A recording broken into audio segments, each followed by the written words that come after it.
You know, those are some strong words from Paul. And before I read the gospel lesson, one of the things you're going to hear in the gospel lesson is Jesus telling Peter, hey, don't put your mind on human things, put your mind on divine things. And I think one of the things I understand about that is something Paul is expressing in that passage from Romans, and that is divine things come from human actions. It's not natural to love your enemies. It's not natural to offer hospitality to strangers, but it is divine. It's not natural to bless those who persecute you, but it is divine. If your enemies are hungry, feed them. That's divine. And overcoming evil with good, that surely isn't human, that's divine. These human actions are divine. I think Paul gets what Jesus is trying to get at in our lesson today with Peter. So listen to these words from Matthew, the 16th chapter. We've been reading through Matthew for quite a few weeks. And it's the 21st to the 28th verses. From that time on, after Peter confessed that Jesus was the Messiah, Jesus began to show his disciples that he must go to Jerusalem and undergo great suffering at the hands of the elders and chief priests and scribes and be killed, and on the third day be raised. Peter took him aside and began to rebuke him, saying, God forbid it, Lord, this must never happen to you. But Jesus turned and said to Peter, get behind me, Satan. You are a stumbling block to me, for you are setting your mind not on divine things, but on human things. Then Jesus told his disciples, if any want to become my followers, let them deny themselves and take up their cross and follow me. Now that is a popular verse. People know that verse. Let them deny themselves, take up their cross, follow me. Again, this is not denying who I am as a person. I think it has more to do with what Paul is saying, is that you deny your natural inclinations for revenge or for anger or hatred, and you choose an alternate path. That's the cross. For those who want to save their life, save their spiritual life, will lose it. If you want the spiritual life, if you want the life that Jesus talks about, you have to give up that revenge and that hatred and that anger. And those who lose their life, if you lose that worldliness, for my sake, you are going to find life in Jesus. For what will it profit them if they gain the whole world? If you get all that power and all that wealth and all that materialism, but you forfeit your heart, you forfeit your spiritual life, you forfeit who you are, who God created you to be, divine. Or what will they give in return for their life? For the Son of Man is to come with his angels in the glory of his Father, and then he will repay everyone for what he has been done. Truly I tell you, there are some standing here who will not taste death before you see the Son of Man coming in his kingdom. Help us, God, as we seek to interpret what this means for our lives.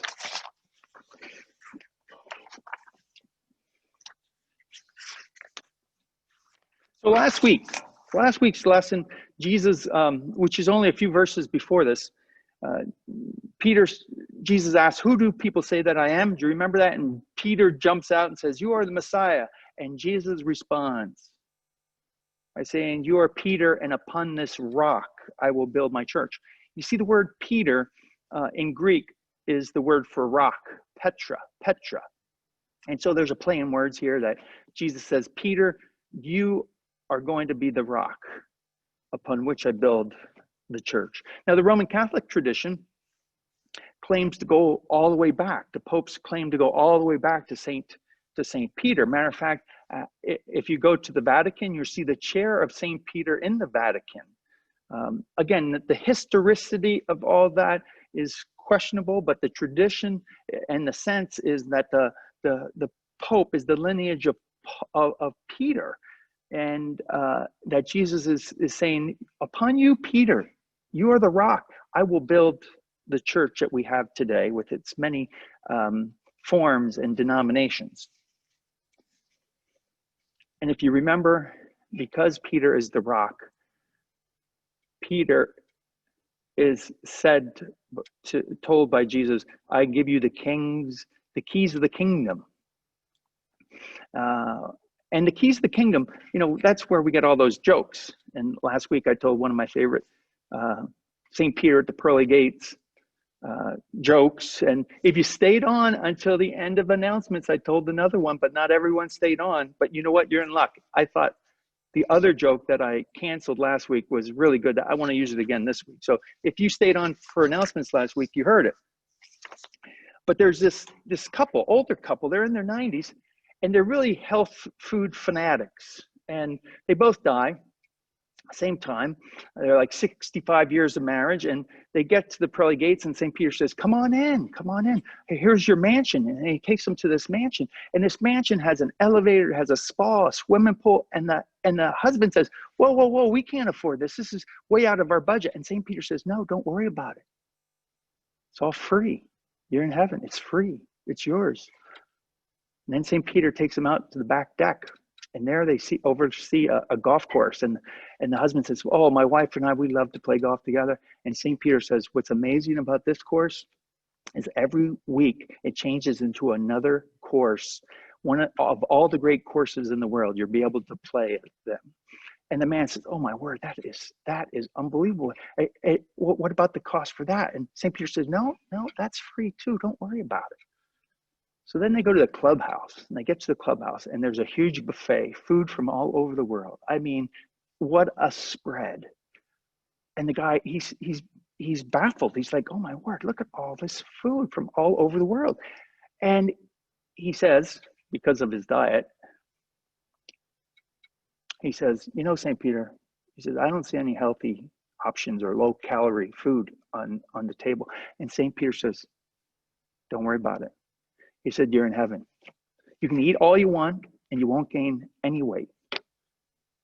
He said, have as much as you want and it's free. And the man, he's flabbergasted. He turns to his wife. He says, oh my word, if you would not have been feeding me bean sprouts, tofu, and Fran muffins, I could have been here 10 years ago. Another St. Peter joke. Last week, St. Peter was given the keys to the kingdom because he was the rock. Today, he's the stumbling block. 5 verses from rock to block. That's a transformation. Get behind me, Satan, Jesus says. You are setting your mind not on divine things, but on human things. I understand what Jesus is getting at. And I think Paul, which I mentioned earlier, Paul, I think, is getting at the same issue. And that is when we satisfy our ego and our self-centeredness, that is the human things. Working for justice for neighbors and for others, that is much more divine things. Jesus wants to build upon the rock. And the rock is love and agape. And yet when we seek to really search after our own needs and our own wants, we become the block. We're the ones trying to tell Jesus what's right and what's wrong. Now, this is something I discovered this week, which I'm flabbergasted that I've never seen before.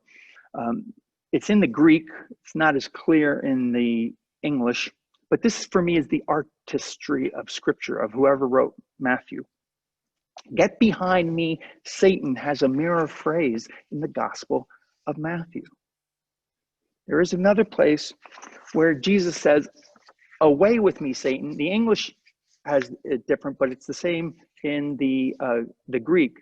But today we heard Peter, hey, get behind me, Satan. But at another place in Matthew, Jesus says, away with you, Satan. Do you remember where that is? Anyone remember? the temptation story. It is the temptation story. At the beginning in the 4th chapter of Matthew, where Jesus is taken, or Satan takes Jesus to the top of a high mountain. And this is the verse. Again, the devil took him to a very high mountain and showed him all the kingdoms of the world and their splendor, their wealth, their materialism, the power of the kingdoms. And he said to Jesus, all these I will give you if you fall down and worship me. So what does Satan promise to give Jesus? Materialism, power, prestige, wealth, the world. And yet Jesus answers, away with you, Satan, for it is written, worship the Lord your God and serve him only. When Jesus uses this phrase to Peter, it's in the exact same context. Peter expected Jesus to be a king of the kingdom. He could not bear to hear Jesus' words of rejection and suffering and death. Peter was focused on the worldly, the human kingdoms, not the kingdom of the rock founded upon agape love. Rock or block? It's your choice. If we want to become Jesus followers, I mean, this is a constant battle between rock and block. No one will convince me that that's not a daily struggle. It is a daily struggle. I think Paul takes the higher road and gives us instances of what that higher road looks like, of what that rock looks like, not the stumbling block. And I believe firmly that we can grow at being the rock. We can grow in our compassion. We can grow in our abilities to love. We can grow in our abilities to be merciful and forgiving. You know, the Hindu tradition, they have 4 stages of life. And the English words for each of these, the first stage is student, which makes sense. You know, you're learning. Your first stage of life is the student. You're learning to help you in the second stage of life, which in the English, it's called householder. So householder is when you buy a house, you probably settle down, you have a job, you're contributing to society through your work. You're helping out. You're the householder. And then the third is when, you know, you traditionally in India, males would start to be more separate from their families and live together. They disengage from the family life and take on this third stage, which would incorporate no longer working, no stress of raising kids, and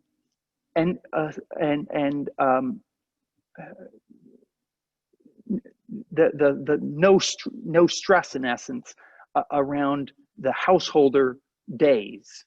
And that's called the Hindu stage in English is called retired. Makes sense, retired.